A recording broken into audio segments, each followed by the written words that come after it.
This is the Acting Up Show. I'm gonna have to give this man. I got to do this introduction right, man. This is our very first guest on here. Appreciate you, brother, Yeah. for taking time out of your busy day and busy schedule to join us on the Just Acting Up Show. So, hmm Dakarai Akil, welcome, brother. Welcome, welcome, welcome. Appreciate it. Appreciate it. Appreciate it. Thank you, thank you, thank you. So I myself met Dakarai through the Choices project that he had. He posted on Yeah. IG. Me being that hungry actor trying to find something. I'm like, oh, bet, and then didn't find out till later on. I'm like, when I typed in the GPS to the address, I like, man, this hmm dude stay like 10 minutes down the street from me in the med center. So, yeah. found out about it, went over there, got dressed up in all black, but I let him talk about that project as well. So, Yeah. and but go ahead, let's start off with what started you on your journey to filming and The acting. film. Yeah, Film. definitely. Be honest, this film acting journey started a long time ago. It started before I picked up a basketball, before I played sports, before anything. I've been in love with film since before I could even walk. My people still tell me all the time they remember. Um, they remember whenever they see me walking around, crawling around the TV, trying to figure out how to get inside, pretty much. So, I mean, that right there, just having that passion, I always studied film growing up. Once I started getting more incorporated with sports and realizing the politics and business behind film at a younger age, I had to make a sacrifice to choosing sports over this passion because of my parents, really. I mean, when you have loving parents that really just don't know where to go, what avenue to go, especially out here in Houston.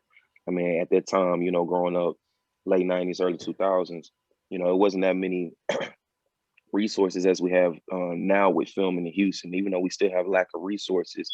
Just the fact of, having a legit, agency out here that's really casting and not just that, hey, you want to see your kid on Disney type, BS scam. So I saw that my parents were just paying money and weren't getting any gains with me, like or callbacks or nothing. Got a few model calls as a kid. I did a lot of photo shoots as a kid because I was about to be a child actor. People don't know that I was really hyped on trying to be a Disney star. Like that was Yeah. the biggest thing for me. But everything happened for a reason, and I'm really glad that I didn't become that early because all the trials, Mm-hmm. tribulations, building things up from the ground up, it definitely helped shape where we are now. So really stuck to basketball. Ended up earning a scholarship. I went to Dawson High School in Pearland because we moved to Pearland. Ended up getting a scholarship from there because I love Dawson, all-time leading scorer, all-time leading, really with a lot of things. But almost went to state, all that. Went to Sam Houston on a full ride scholarship, and that's where film really started. Because at first it was just Yeah. stage plays and just acting in general. I always wanted to be in films, but I didn't know how I was going to be in it. Once I got to college and realized that, first of all, my visit at Sam, I realized that we had so much um, opportunities to create, hands on. Like a lot of people who only looked at me for basketball were a little skeptical why I chose Sam Houston. And people don't realize I used it because I needed all of my cards to be played right. You know what I'm saying? Something to Right. work out for me in case I decided, like I did my senior year, that I didn't want to play basketball anymore. I got to have an end goal. What am I getting out of this? So pretty much when I went on that visit, man, and I committed pretty much 2 weeks after that visit, my junior or senior year in high school. Um, we went to the Dan Rather building, and I saw all of that that potential. They got their own studios, they got equipment, they got so many classes where you can have hands-on experience. I'm looking at all these other schools that's offering either scholarships or want me to doing visits. I'm not seeing anything like this. You know what I'm saying? I'm not looking. Mm-hmm. I'm looking at things that's going to enhance me not only for basketball but more so for outside of basketball because I was already feeling a little burnt out. You know what I'm saying? Yeah. And I didn't want to go that long route because sometimes a lot of people don't want to accept things for what it is. I'm a type of person that always did. I knew how good I was, but at the end of the day, I knew I wasn't like on no LeBron, Kobe, you know what I'm saying? Like Yeah. the level to where, you know, all you gotta do is step out there and the lights are already out there. That was a grind that I was gonna have to be fully dedicated to. And I knew I wasn't gonna be fully dedicated to that once I got to school and started doing this filming. Because I realized I was more dedicated to that than I was with basketball, sadly. And I still love all-time leading three-point shooter Sam Houston, but that's irrelevant. That shows that the things outside the court what I did, that shows how passionate I was. Because we filmed over 20 films, 2 short films, what else? I'm sorry, 2 web series, and we had our own first little red carpet. Well, I had my own first little red carpet affair at Sam Houston, February 28th, 2018, which ironically was 3 years after, 3 years before this past one I just had. So yeah, with Sam, my freshman year, guy came up to me, Dennis, a good friend of mine. He was an older cat, about 2-3 years older than me. I always hung out with older cats, so he came to me, and then he was just telling me, because he was already incorporated with the films and everything. So you know how with college you had to go through, you know, the basics and remedials and courses, all of that when you're a freshman. Well, he was already I believe a sophomore, junior, so he was already taking those film classes, and he didn't like to write, but he had a dope idea. And I had told him about my interest in film and how I wanted to, you know, try to help out. He said, all right, well, could you help me, you know, write a script real quick? I just need 4 to 8 pages for a little concept. I said, say less, tell me the story. I'll go home and get it started tonight. I came back the next day with 40 pages. And he was like, he was like, man, what we supposed to do with this? But at the end of the day, he was really, you know, shocked. But it really shocked myself too, because I saw myself, that creative spirit just really naturally come out without me knowing how to write a script. I did not know how to write a script. I just had a whole story, you know what I'm saying, written out. And we ended up shooting that. And that was the first film associated with 3D Productions. And people don't know, but Strange in the Dark, I released that on Christmas Day 2014. So that was what, 6-7 years ago, pretty much. Yeah. So I after I released that, I still remember that I released that in front of my I released it online on YouTube, but we had a little watch party at my house.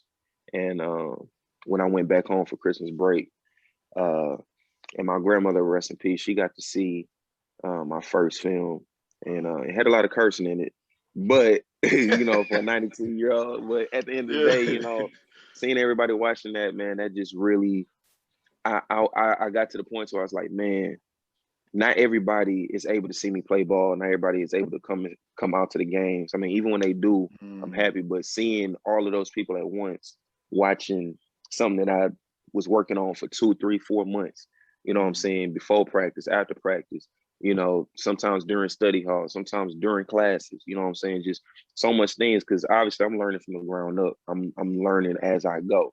You know, I'm DIY when it comes to this film shit, and people don't realize that. They think, oh, you was coach, you was sculptor, you was mentor. Nah, I'm just a hustler when it comes to this, man. With hustle with knowledge, hustle with progress, hustle with all of that. So, you know, we did that, and after that, Strange in the Dark, it just, I mean, I was just like, man, I want to at least try to do 1 film a year.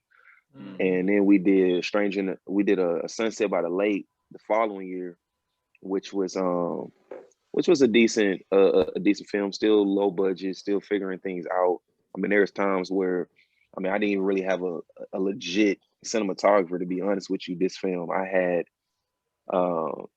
if I could credit a DP, I credit my my stand, because a lot of times I was putting that camera up, pressing that red button, we running up, saying, all right, y'all ready? Let's go, you know. But a lot of people didn't know that, because the storyline, I mean, the story has always been there. You know, even if the quality wasn't always there, the story was always there. So a lot of things you can get away with when that story is that solid. So after that, I started getting into a little more film classes, script writing classes. So it gave me more leverage to be able to create more. And that's where we came out with more short films. I had 2 web series, both of which literally took over the school. Like, you ask anybody who went to school during that 2014 2014 to 2016, 2017 era, they was watching it. Relentless was our first web series. It was it's kind of similar to Family Ties, but it actually takes a different approach. The whole synopsis is it follows a drug dealer who has multiple personality disorder, and there's a cop who comes in trying to come undercover to take him down. Who the guy with the multiple personality disorder, he killed her partner, but she starts falling in love with him while she's trying to take him down. So it's a lot of things going on. You know, he got a rival person that came into town. I'm doing this in college. You feel me? We got that's dope, we got you know the drugs, the guns, the killings, all that, and I can send y'all little links to the BT. Really, I still have everything on unlisted on my YouTube. Was thinking about revamping that because a lot of people were intrigued with that because it was different. You know, it wasn't because at that point in college, people were just filming stuff like, you know, like College Hill or reality shows. Nobody was filming actual stories. You know, like I'm doing Power before Power.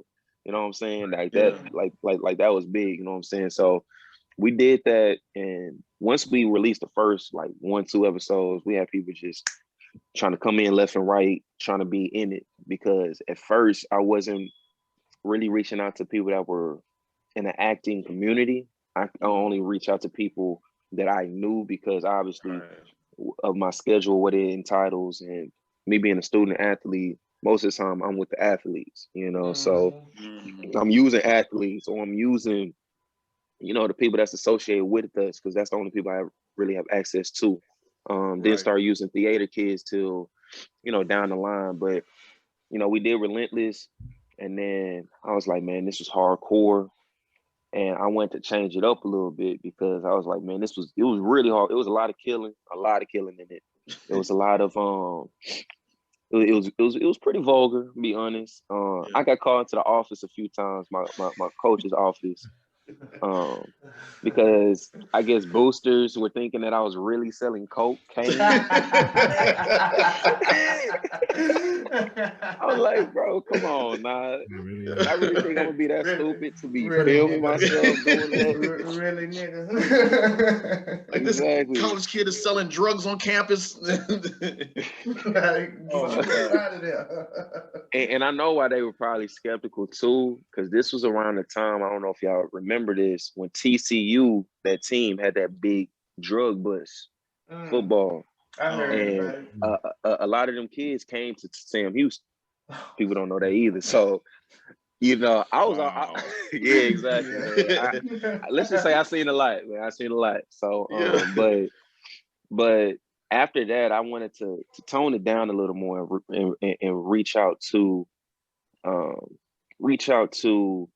more of the fan base that I can get everybody, you know, as far as the audience, you know, because not everybody likes killing, not everybody likes, you know, that street shit. So I want to change it up a little bit to try to captivate different audiences. Because one thing about me as creative, I never wanted to stay in one genre. I like being eclectic with my taste, being able to branch out. So we ended up doing Stepping Stones, and Stepping Stones is my version of my modern day version of A Different World. So it follows 6 college friends, 3 boys, three guys, 3 girls, and pretty much goes into each of their lifestyles. And they're all pretty much they're all totally different when it comes to lifestyles. You got the lover boy, you got the geek slash college version who's trying to get his. You got the player who is, you know, the basketball star, this, that, and the third. You got the girls one girl who's like a 6-7 year senior trying to graduate. Like, she's smart, but she just always, you know, she be thinking too much, or she overthinks things. You got a social media queen that just only go up there for status and stuff. But she low-key secretly smart, but you don't really know it because she more so worried about this status stuff more than the books, because you feel like that's gonna take off more, which, I mean, obviously people praising clout more than books nowadays, in my opinion. But and then you got the new girl, which is Lottie. She's kind of like my version of a Whitley, or, somebody like that. So Yeah. we did Stepping Stones. We did a good 6-7 episodes. It was a comedy, obviously. One of our episodes, which I was really proud of, because I like to incorporate messages in these episodes for sure. The second episode I remember in general was called Love Jones. No, it was called Date with the Devil, and pretty much the synopsis or the overall message of that episode was pointing out date rape, because I know for a fact that was real big, in college and things, girls getting certain things. I mean, shoot, I had to stop certain instances where it looked like niggas was trying to drug women, because like if I'm a type of person, man, Wow. if I see it and I have the Yeah. capability of trying to stop something, I'm gonna do it. Right. You know what I'm saying? Because at the end of the day, bro, I would not have a good conscience just going home, Right.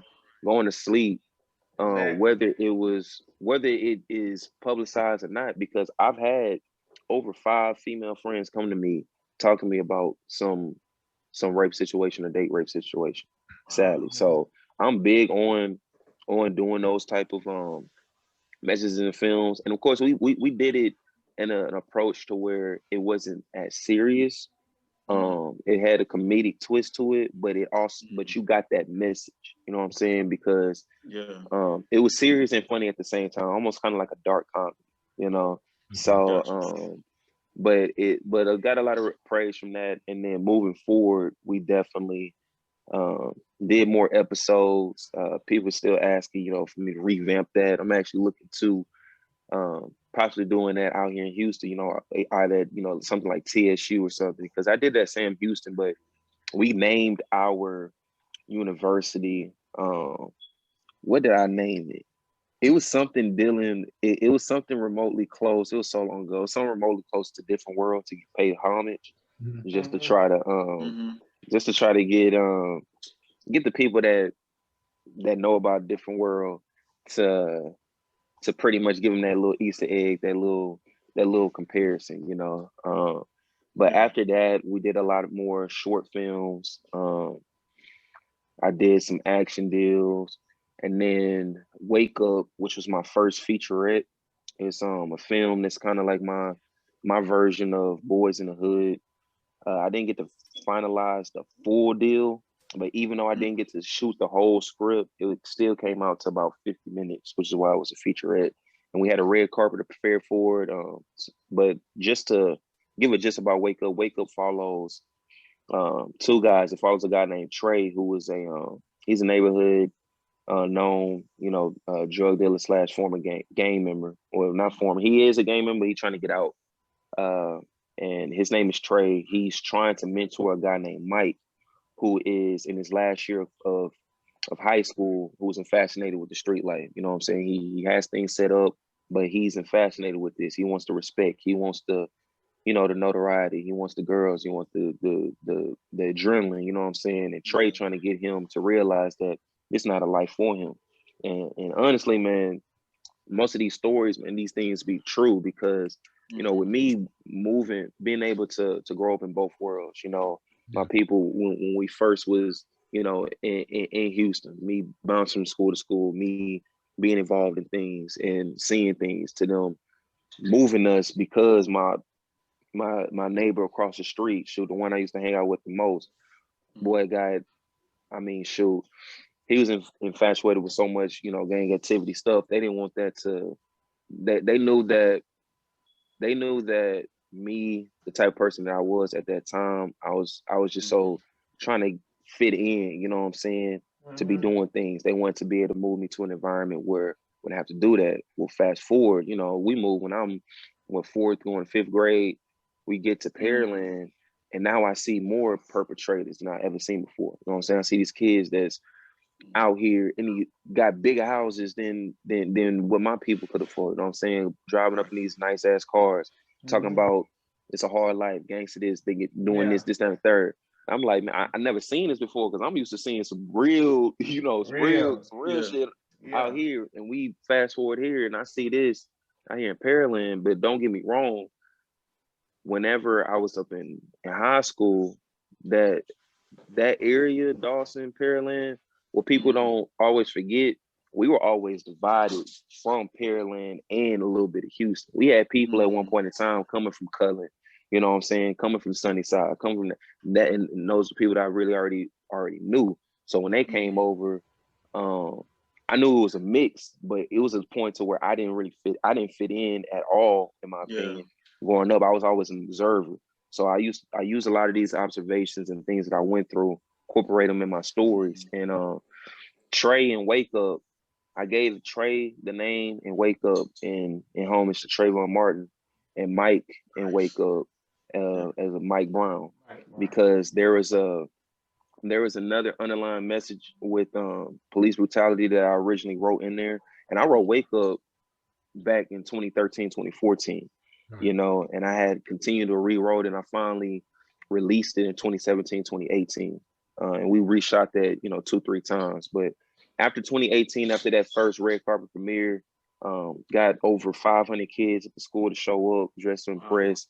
And I mean, it was a really big deal, man. And after 2018, after I fully left, because I had already graduated, Sam, I just came back to put this event on in February of 2018. But after I left there, I kind of took a hiatus, so to speak, to pretty much build my knowledge, to build the connects, and even just trying to find myself. What the hell am I doing next? You know what I'm saying? I hung up a jersey.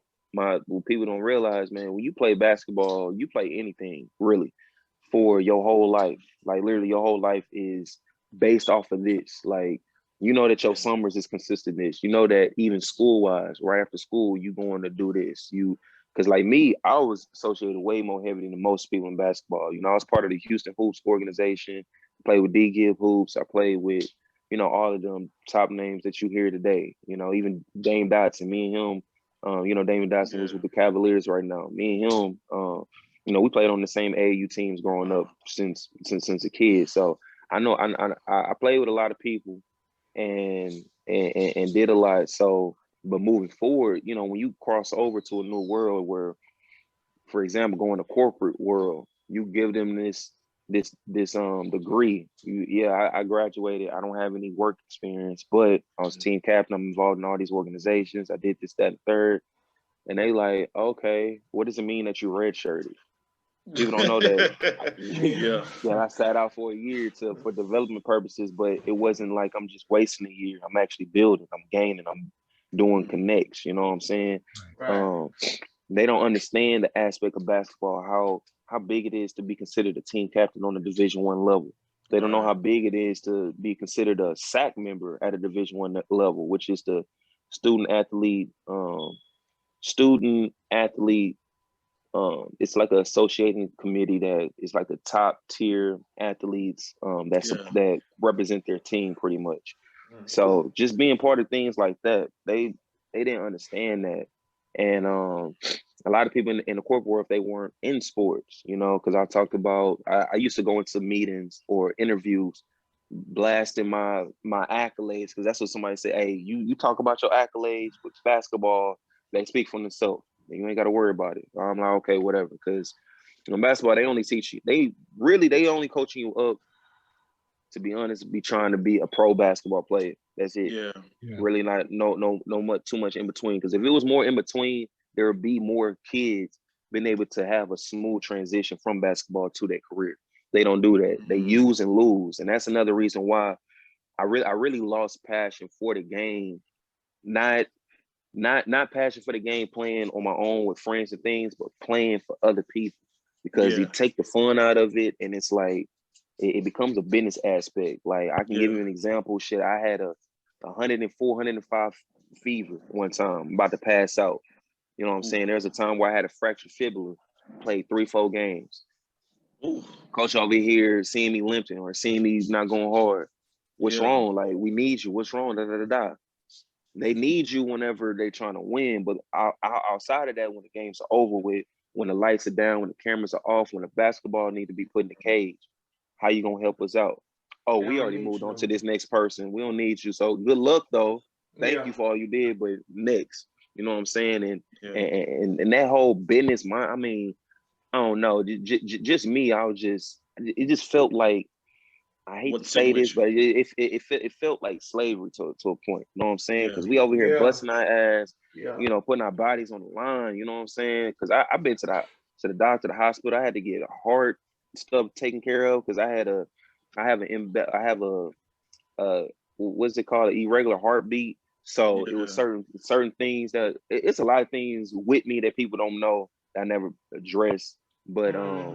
even with the coach, like that's the only time that they really showed like, oh shoot, this is serious. Whenever a doctor has to come, or I have to go get a damn X-ray, and they realize, oh shoot, he doesn't just have a sore leg. His shit is actually cracked, like Yeah. stuff like Yeah. that. You know what I'm saying? But you know, just transitioning or going to the corporate America. I mean, to be honest with you, that first month, 2 months out of college, I couldn't find nothing. And I had to start working jobs that required probably less of the degree of accolades that I had. You know what I'm saying? I'm working at UPS. You feel me? From Oh. 12 a.m. to 9 a.m. packing boxes, Yeah. 4, 5, 6 carts. You know what I'm saying? I leave there, I go to PPG Paints. I got 2 jobs at this point. You feel me? 2 little side gig jobs, mixing paint. You feel me? Doing hard labor jobs. I'm talking about stuff that require a lot of muscle work. You know what I'm saying? Yeah. Because I'm actually making the paint. I'm carrying these big old carts down. I'm traveling. You know, I'm doing a lot. After I leave there at 5 p.m., I go train basketball. You know what I'm saying? Even though I left the game, sure, I can still make money off of it with my knowledge. So I'm training these kids. You know what I'm saying? After I train them, so I still gotta have time to work out and do my, you know, do the film stuff, doing all that.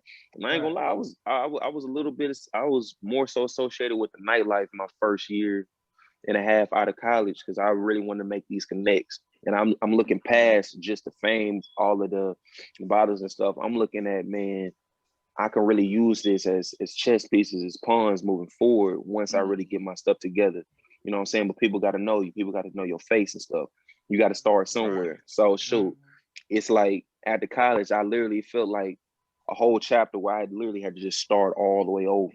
Like it felt like Sam Houston was literally just out the window. What I did there did not matter.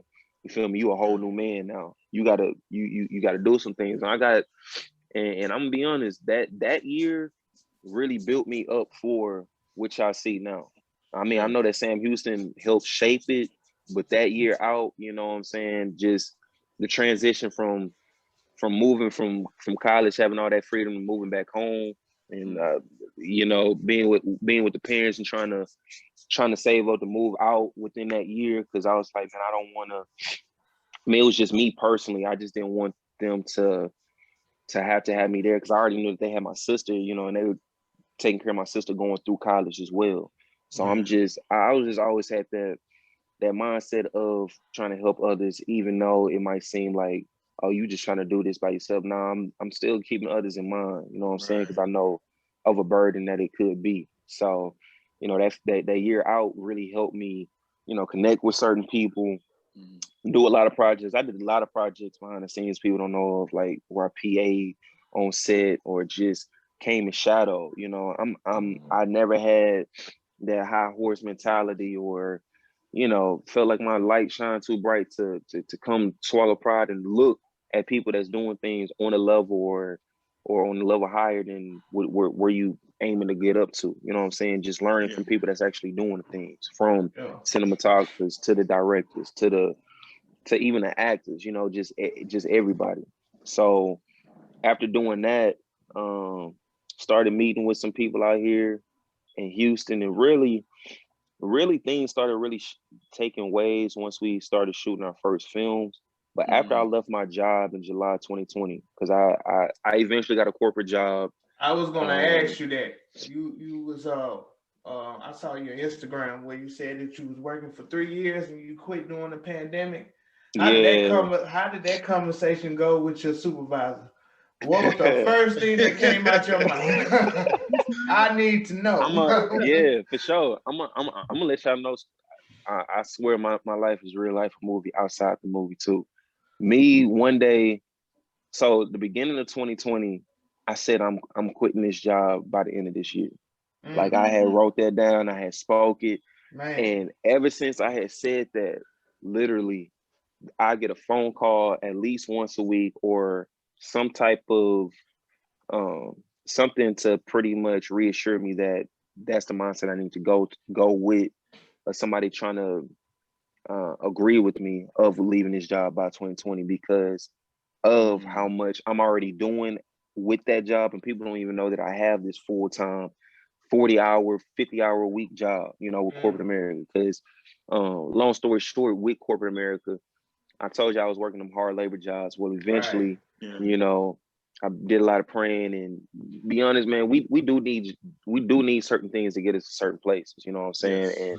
And one of those is a job. I just didn't want to be trapped into a deal to where it's like, damn, I'm here 20, 30, 40 years like some other people. Even though, yeah, it's a good paying job. Yes, I'm making X amount of money. Yes, it's a what is it? The it was on Forbes or the Fortune 500 or whatever. At the end of the day, it's no generational wealth. I can't pass this down to my kids whenever I'm older. You know what I'm saying? That's a company. You know what I'm saying? So, but they called me back 6 months after our interview because Enterprise didn't give me the job the first time I interviewed because they thought my goals and things that I said that I was trying to do. They thought it was too unrealistic because I've always been a very open book when it came to film and telling people about film. I mean, even when on my recruiting visit, I told them, hey, I do this film stuff. So long as y'all ain't got a problem with it, I'm gonna be doing this. Like, said the same thing with Enterprise. They were like, okay, well, how you gonna be a top salesman, a top manager, do this, or make these sales, or do this? I said, I'm still coming in first, or I'm still coming in the top with everything. Like when I'm here, I'm gonna be here, but just know when I'm not here, I'm not here. You know what I'm saying? And they didn't believe that. You know what I'm saying? They don't believe it, and that's really where my mindset and motto with "Say Less, Do More" came from, because it's just to a point to where I've always been able to show things through my actions rather than talk. Like sometimes I feel like my delivery of speech, like it doesn't resonate with everybody. Not everybody thinks the same way that you do. And you have to realize that. So that's why you have to come out and know to prove with your actions and not your words, because your actions speak way more.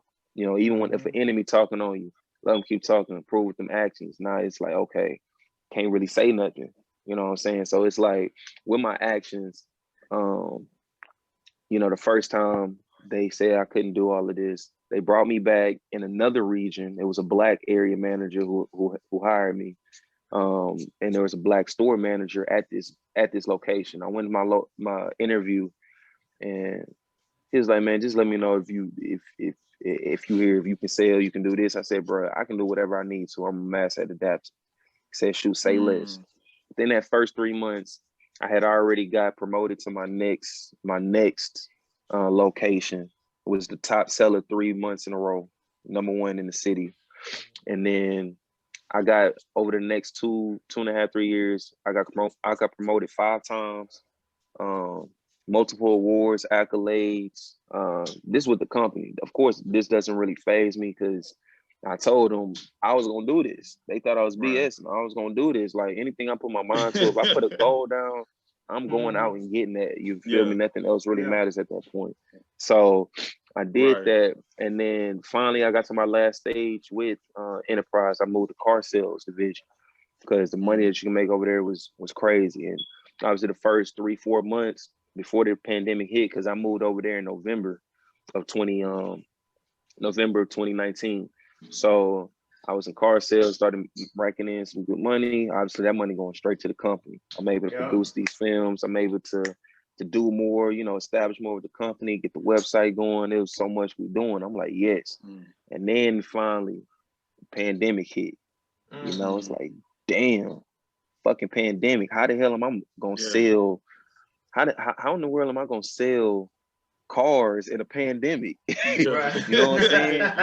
So, and because I'm like, yo, nobody about to get out the house with this. And but ironically, they deemed us as essential workers, right? They said, I mean, people still got to get around. People still got to do this. So I was just like, shoot. So my job is about, from at the time where I was staying, is about give or take 30, 35 minutes one way So basically an hour round trip every single day to and from work. And pretty much this is a time where you remember that time period where they had everybody staying at home. Right. Yeah. Like I was at work. I was at work. Yeah, I was one of the ones at work. Yeah, I was the one at work. Made me come to work. I'm like, I was waiting to stay at home. I was waiting. Come on, baby. Like, bro, y'all trying to kill us all. For real. Because it was to a point so where it was like, man, they had us trying to work from home. And if a customer wanted to buy cars, that we'll go meet them up there. But it was it was too much of a hassle. Yeah. So you had to go back up there, and you know they got people on fixed incomes now. So now, of course, my salary goes down. So I'm working. It feels like more, and I'm getting less than I've ever gotten since I've been with the company. Sign number one. Number two, I have been making a whole lot of. I was been talking to a lot of creators since before the pandemic who were talking about that leap that they made and how good it is. For example, one of my friends, one close, good childhood friend, who's actually the co-director of Family Ties, Rick. He went to Morehouse, and when he left Morehouse, he lived up in New York. He was working with CBS for a long time, and after he did CBS, one day he just got up in love because he was like, "Man, they burning me out. I can't really create the way I want to.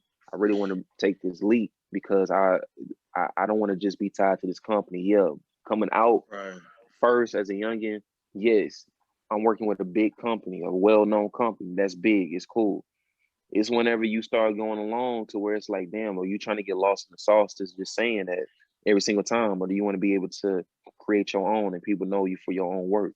You know what I'm saying? It's something that's bigger. So it's to a point to where he left CBS and now he freelancing and he's bouncing around from New York, Atlanta, does a lot of shoots. So that was another one. My other BP, Deontay, who shot Molly's Diary, he went to NYU Film Academy, the Rush program up in Cali, graduated cum laude. So he's one of the most one of the most talented when it comes to behind that camera lens that I can definitely say, and just him coming out here because we talked a long time before I quit, about three I believe it was 3 days before I quit, actually, ironically.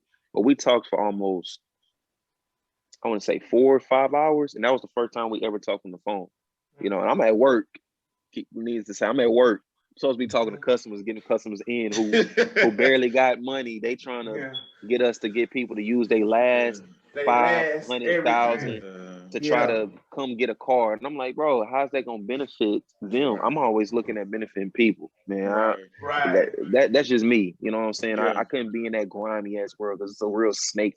It's a real snake world in that industry too, man. Like it really is bad. You know what I'm saying? I used to work at the dealership for 4 years. I know your pain. I had so to get out of it. It's a lot of politics too, because they give. It's a lot of politics, man. It's a lot whole of lot. it. Yeah, it is. It's a lot. It's a very and I was up north, if you know what I mean. So I was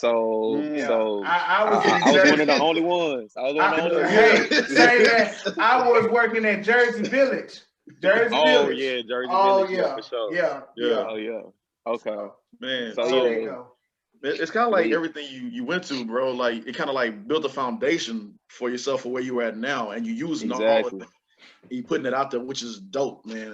And I can't do nothing but applaud you, man. I ain't even know because like I met you, we did this, and I was like, and I see through this, and I found out about that's your cousin and everything. I'm like, okay, cool guy, man. And I get a good read on people, who they are as a person, and I was like, this dude, he pretty cool, man. And number one, you having that 3-point, that still have that record, man, of 3-point. Hey, man, I ain't gonna challenge you in the basketball game at all. Yeah, you good, bro?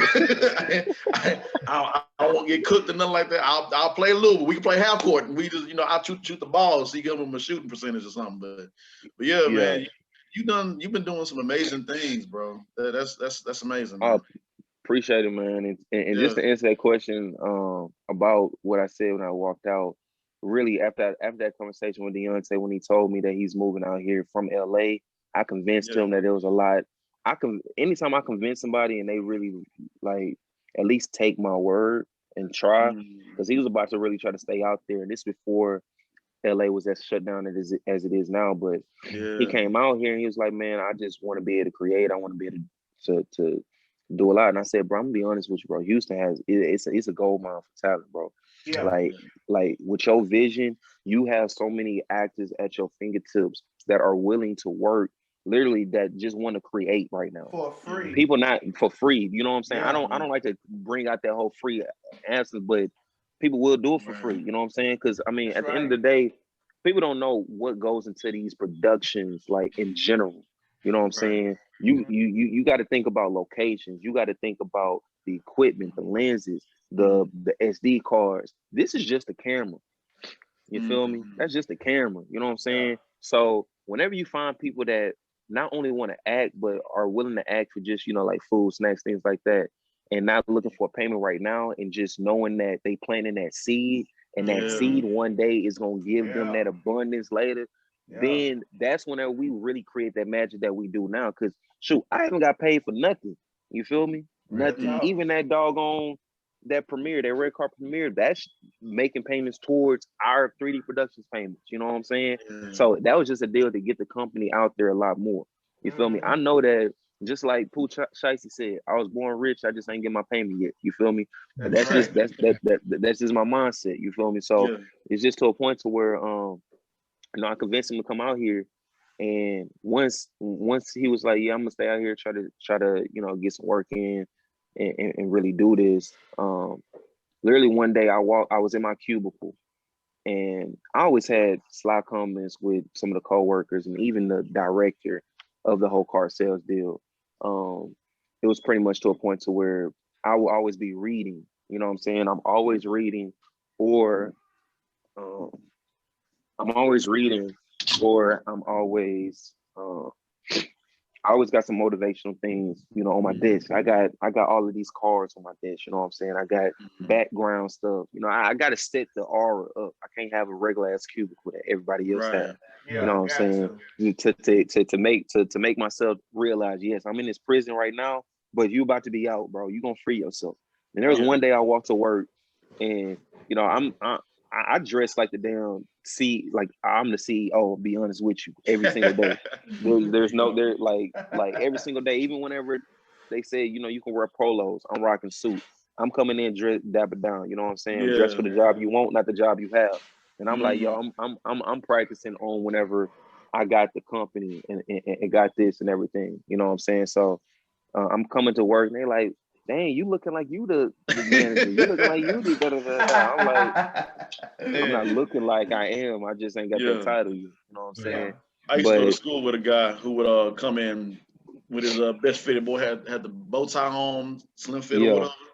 I forgot his name. I'm like, dude, you kind of clean as a whistle today. He said, man, watch me every day. And he was like, every day, like on Fridays, I believe, he would just be in his suit or whatever. So hey, I agree. I think it's definitely a mindset. I used to pick one day out the week out of work to just wear a suit. I call it my boss up day. Oh yeah. Make sure I'm not stuck in that mindset of this is just a job. This is not the job I'm gonna stay at. That's right. Exactly.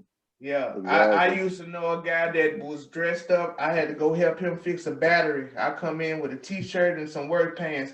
This man literally got a two-piece on going to O'Reilly's. And I'm like, damn, nigga, we gonna go fix a battery? Like, what you got going on? He's like, man, I dress like this every day. So he say, man, I dress like this, man, to go to the store, and you just be amazed on how many people just come up to me and they just talk to me, and it's like, these are people at boss levels, different companies and all. So that's how he make, he get his networking on, bro. It's just his clothes, his appearance. Exactly. Appearance is everything, man. I mean, shoot, for a lot of people, appearance, I mean, that's the first thing that they see and the first way that they introduce to you. You know what I'm saying? That's that mindset. So shoot, I used to always do that, and I'm dressing up to this cubicle, and me looking back at it now, I felt like it was like me putting on some good prison clothes to go into that cubicle, like where I cannot leave. Like it got to a point where I really felt the leash. That was the day where I left. I was like, man, I feel this chain.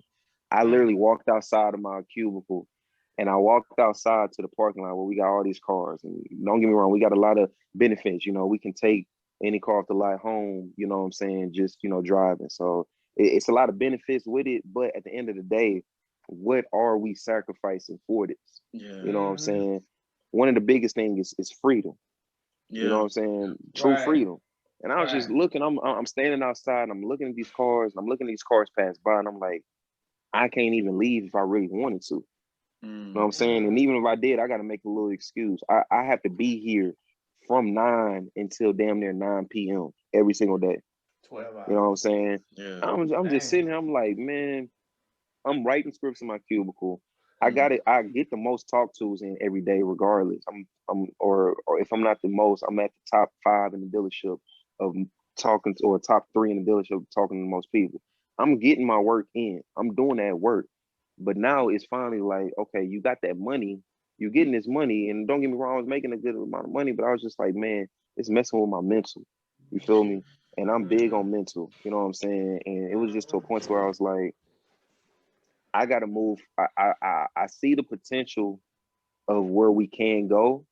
And I never forget, it was a phone call with someone that called me, was like, you have, I know that you don't want to accept it right now, but you have bigger shoes to fill than you think, just because of the person that you are. You know what I'm saying? Just because of the way that you are, the way that you move, you're doing things that you don't even realize right now. Once you fully doing that, like full time, you're gonna see a complete difference. I walked outside and I had been doing a lot of praying.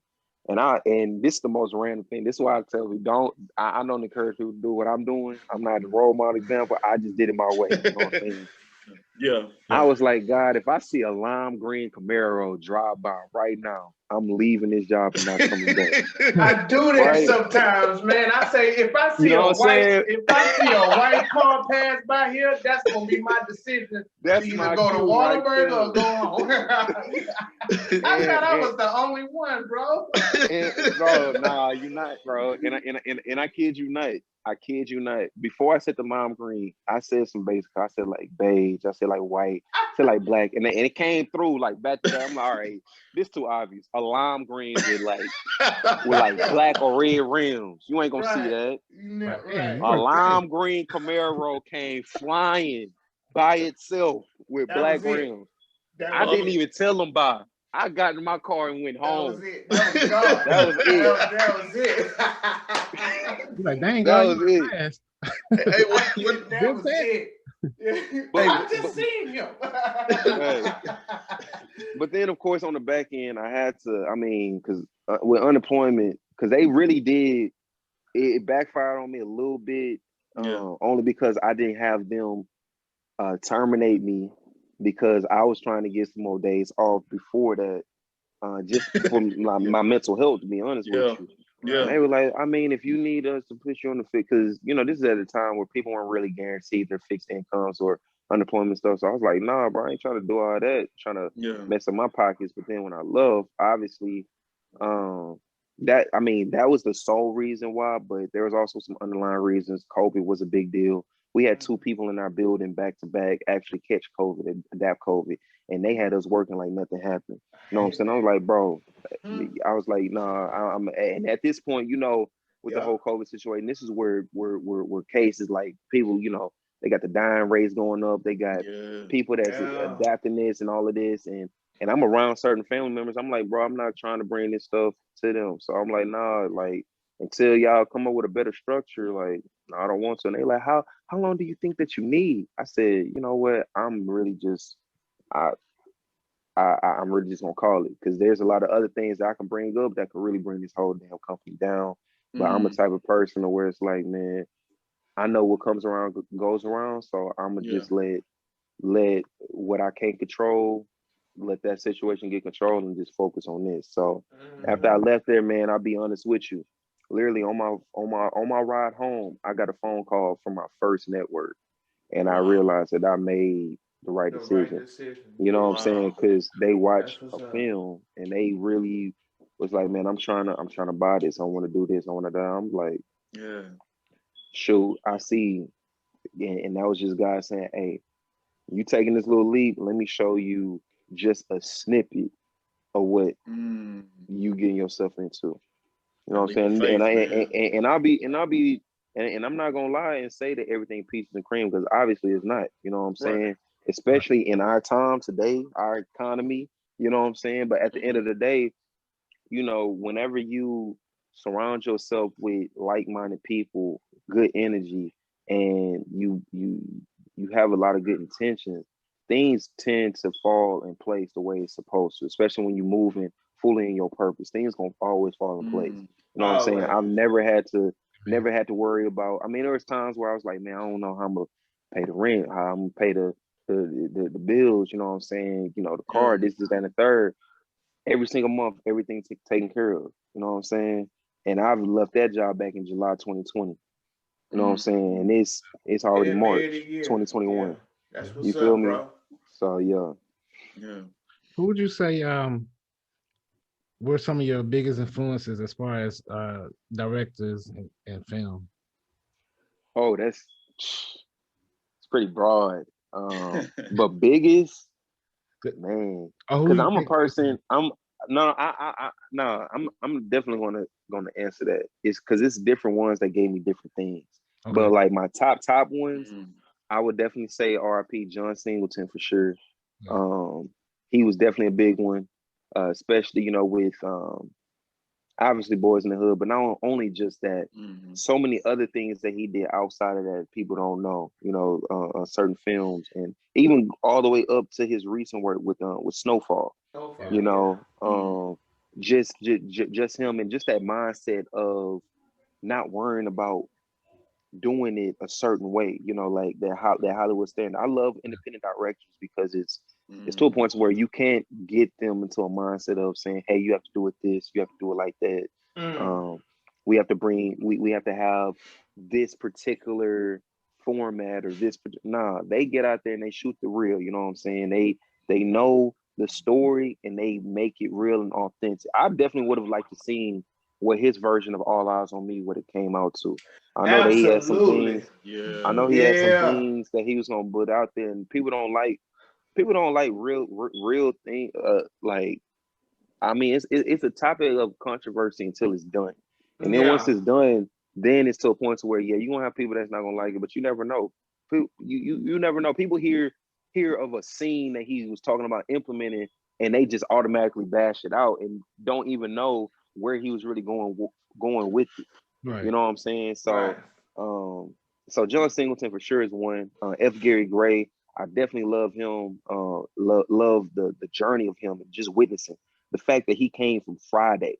You know what I'm saying? He did music videos, and then he did Friday. Then he went on and did The Negotiator. Then he went on and did The Italian Job. These totally different films. You know what I'm saying? A Black director. And it's like, man, because I didn't even know until as of last year that he even did The Italian Job and Negotiated and all of that. So it's like, man, seeing that, I'm like, okay, I'm just looking at them and seeing how they really break things down. Like, I watch a lot of behind the scenes interviews, so just seeing him talk about his process for Friday, and then seeing the growth from his process of Friday to The Italian Job. It was just like, man, at the end of the day, it was still a very intellectual brother, still a person who really knew what he wanted. It's just that each film he really amped up. You know what I'm saying? Another person, I would say definitely Martin Scorsese. You know what I'm saying? A lot of people know, I know that he crazy behind closed doors. I'm a little crazy behind closed doors, you know what I'm saying? But it's to a point to where he's and a lot of people don't know, he actually was a little bit connected to you know, the Mafia mob, him and like Frank Capalla, which is them films like Goodfellas and you know, The Godfather and all of that. I'm not surprised. Why they so authentic? Why they so real? The Irishman is like, whoa. Like, you just didn't pull this out of the cloud, like at all, man, at all. Inspiration. So question: if you were to be able to redirect or put your swag to a film that's already been shot, what film would that be? If you had a chance to redo another film. Damn, that's tough. That's tough. Mm. Let me see. Put my twist on it. One of them will be The Outsiders. I definitely will put my twist on that. Nice one. Nice one. You feel me? Because obviously there's no brothers in that, but the story was real, and it was a point to where that's something that was one of the first things that I watched that had a completely all white class that I was like, damn, why does this feel so relatable? Yeah. You know what I'm saying? Because it was to a point to where that was when I first seen The Outsiders. That's when I was still going bouncing school to school, had certain groups of friends out in HISD, and some of them stories were really just so, they were so real, so raw. You know what I'm saying? And The Outsiders is definitely one of the ones where I felt, obviously in the modern time, I'm big on. I know that trying to get everybody to unify, that's going to be a struggle in a sense, but I'm big on trying to unify us as a community. That's the biggest thing that I'm big on. And I don't know if y'all have noticed or heard a lot of, but there's been, homicide rate in Houston alone within our community is going crazy. It's going up. Yeah. You feel me? It's going crazy. Yeah. And I felt like something like The Outsiders or even Young Bloods. Yeah. You feel me? From back in 1970, what was that? 79, I believe. Even Young Bloods, like those two movies really combining them, giving that twist to of course giving something to the people that they want, but also giving something that they need at the same time. Underlying messages, just increasing unity. That's why that's the whole point of doing choices. You know what I'm saying? I did choices to show us coming together. Just because people, like, when people see a lot of Black people together, it's just so it's a powerful thing. It's very powerful. One thing, not trying to cut you off. So when we was doing choices, man, it was dope and beautiful, and seeing all our people that melanin and Black felt powerful. But man, right before we went to go film like the promo video, we all stepped outside and we was talking. We was quiet, and your next door neighbor came out. And he, locked his door. He turned around. He looked up, and of course, he's Black himself. He said, "Oh shit!" And he looked at us, and he was like, "Oh man!" He like grabbed his chest, and he was like, "Oh man!" He said, "I love it though. I love it though." But I was scared as shit, man. And it was that right there, and then it was powerful. Right before we walked to the spot where you wanted to film the promo, which was dope as hell. It felt powerful, just all of us together. Unity, just walking right there towards it. And when we stopped right there, and Koyo and all y'all was like filming, taking pictures, this Caucasian guy was driving his car. He looked out the window. He was like looking hard. He was like, "Oh, you're filming," and he just waved to us. And we just did like that simple. We just, "What's up?" Exactly. Yeah. He like they get revenge. Revenge is coming, dude. It was so a so iconic and dope moment. And then like right on cue when he left, we all made eye contact with each other, and we was like, yeah. It was just so funny, man. It's like a line in that Neo song, but it's I'm a movement by myself, but I'm a force when we're together. And that holds true. Yeah. I'm telling you, it was so dope. It was so funny. No, that was definitely dope, pivotal. To be honest with you, we shot choices last year, and it was just me and D Rose that shot it at that point. And I didn't really like the outcome of it because it was a very vulgar one when I shot it first. I was cursing a lot, and I felt like it was gonna really take away from the message. It just seemed real hot-headed. And at the end of the day, we didn't have any Black Panthers at all. It was just me and him. And even though we were gonna, insinuate like it, I was like, man, instead of insinuating something or trying to make it seem like something is, why not go out as much as possible, as far as your resources will let you, to see? You know what I'm saying? That's why moving forward, we were like, man, we about to do everything we doing. We're going at it at a higher at a higher budget mindset, but obviously just utilizing our resources what we have. So with that being said, with the casting, with more people, I was like, man, I hope at least, I hope we can get at least 4 or 5 people. You know what I'm saying? We got double that, you Yeah. know, and made that powerful because we sent out the casting like a day or 2 days before the actual shoot. Not it was last minute, and that's really how I work sometimes too. Because I prepare a whole lot of things ahead of time. Like I told you with Choices, I wrote that a good 6-7 years ago. America, I wrote 6-7 years ago.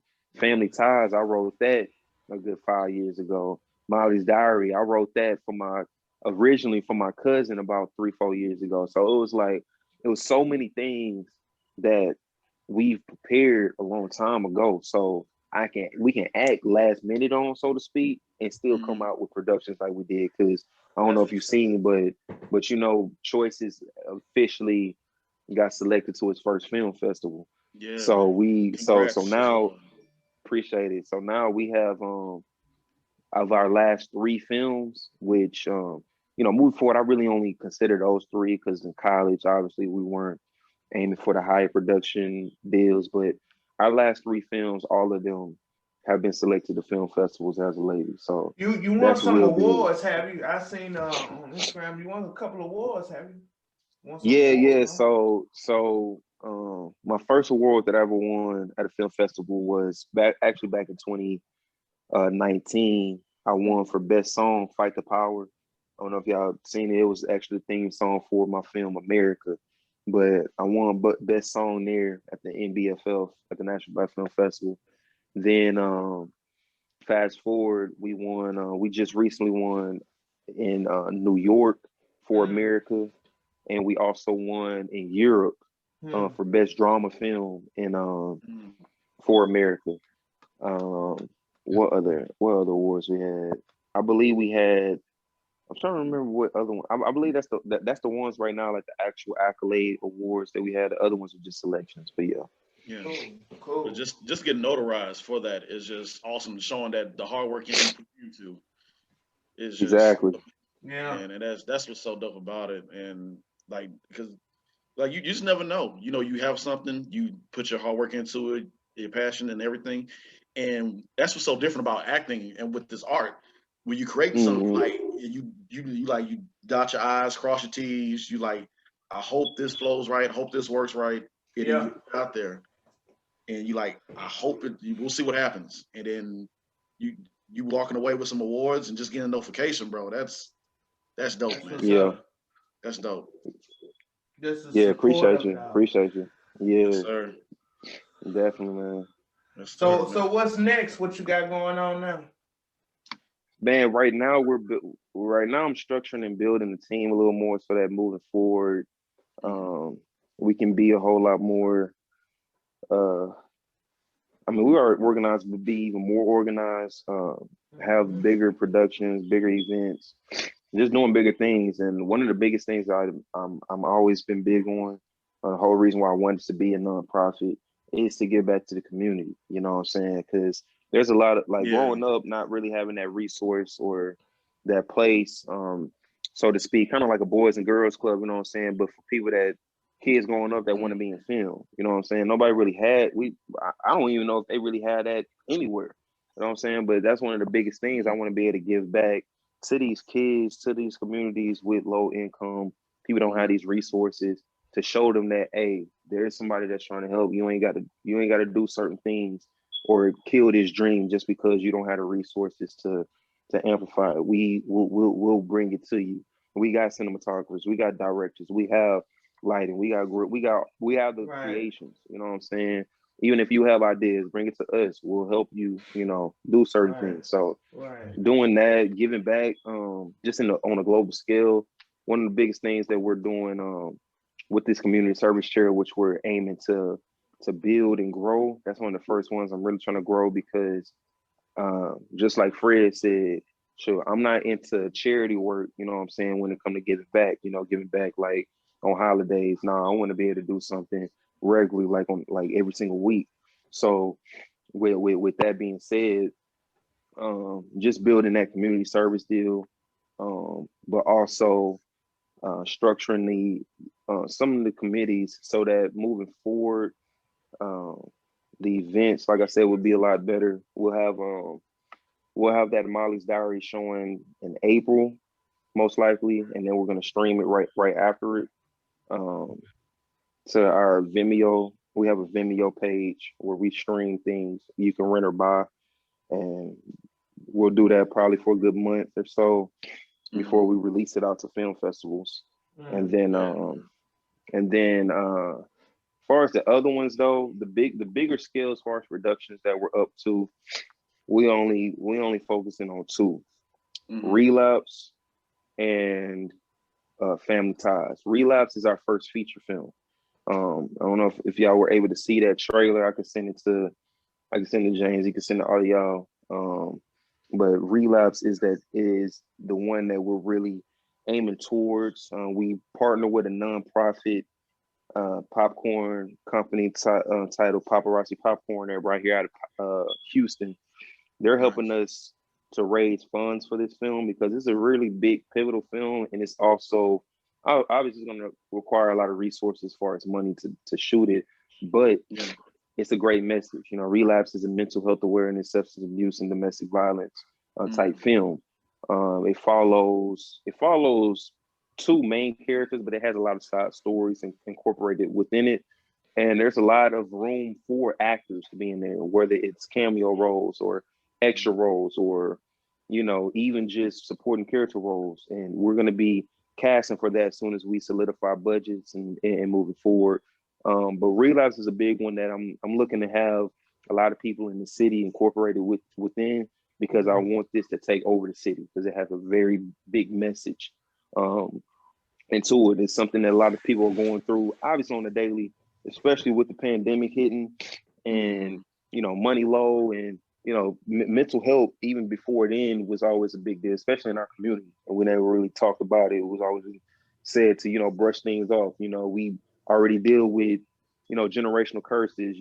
What's going on in your mental, you shouldn't be really, you know, thinking about, you know what I'm saying? That's for quote unquote white people. And that's exactly why they only let white people go to these mental asylums when they do some things, and then they give us another statistic in that doggone cell.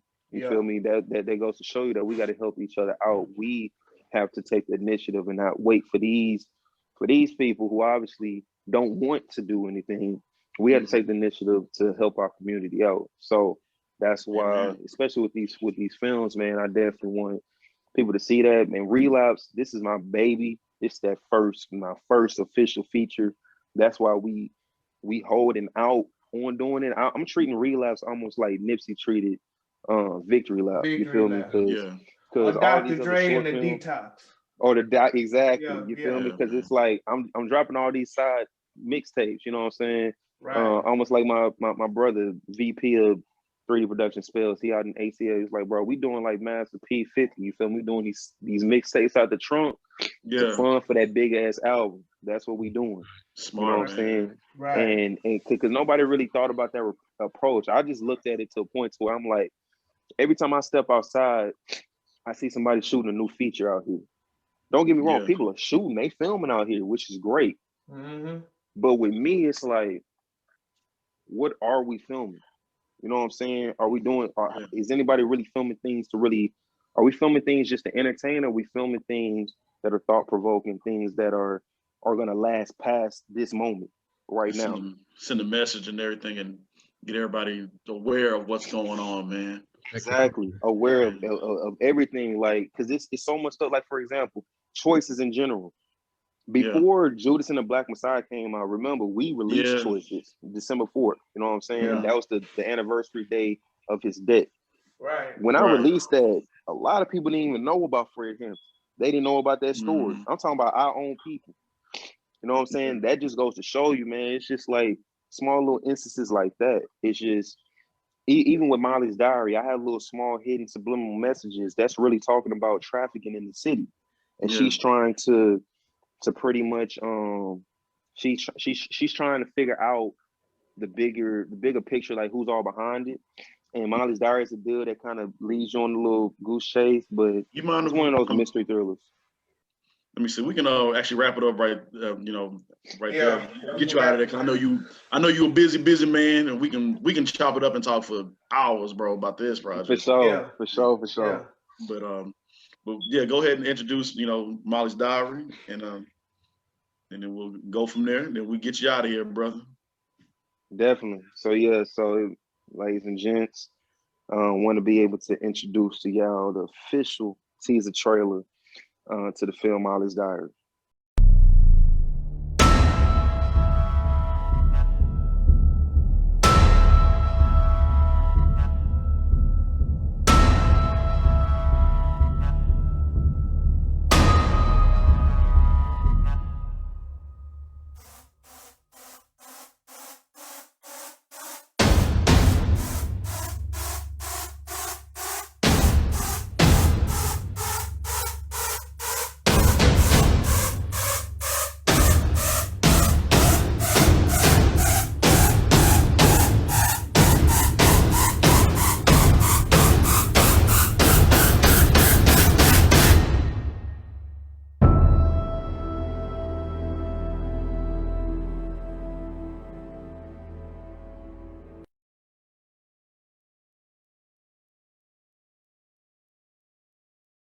Man, thank you, bro, and many Oh, blessings yeah. to you. And when Molly's Diary drop, we're gonna bring you back. You talk about the show, man, the movie. Oh yeah, definitely. Yes, sir. Definitely. Yeah. And I definitely would like to try to get y'all come out there, y'all schedule Oh yeah. align Sure. to see it, because we're gonna do more of a casual approach for the next showing, not Yeah. doing more of a red carpet, just more like more so just getting people come out to enjoy the movie, so to speak. So I'll definitely keep y'all posted on that. My schedule is wide open. I still got my job. My lime green and black car ain't passed yet.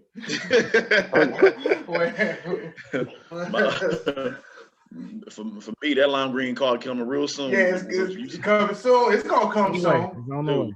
Oh yeah, it's on the way. And I will go to my supervisor. I got some news that you can use.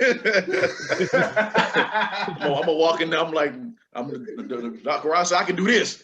Take this badge. Like, who is he? Don't worry about who he is, man. I'm quitting right now. I'm gonna get there when I can. I'm gonna wait for an important meeting and just walk out. Fuck it. Just throw everything out the way, man. But once again, brother, greatly appreciate you. Many blessings to you, man. Thank you for taking time out of your day, man. Inspirational, man. Thank you. Appreciate it, man. Thank you.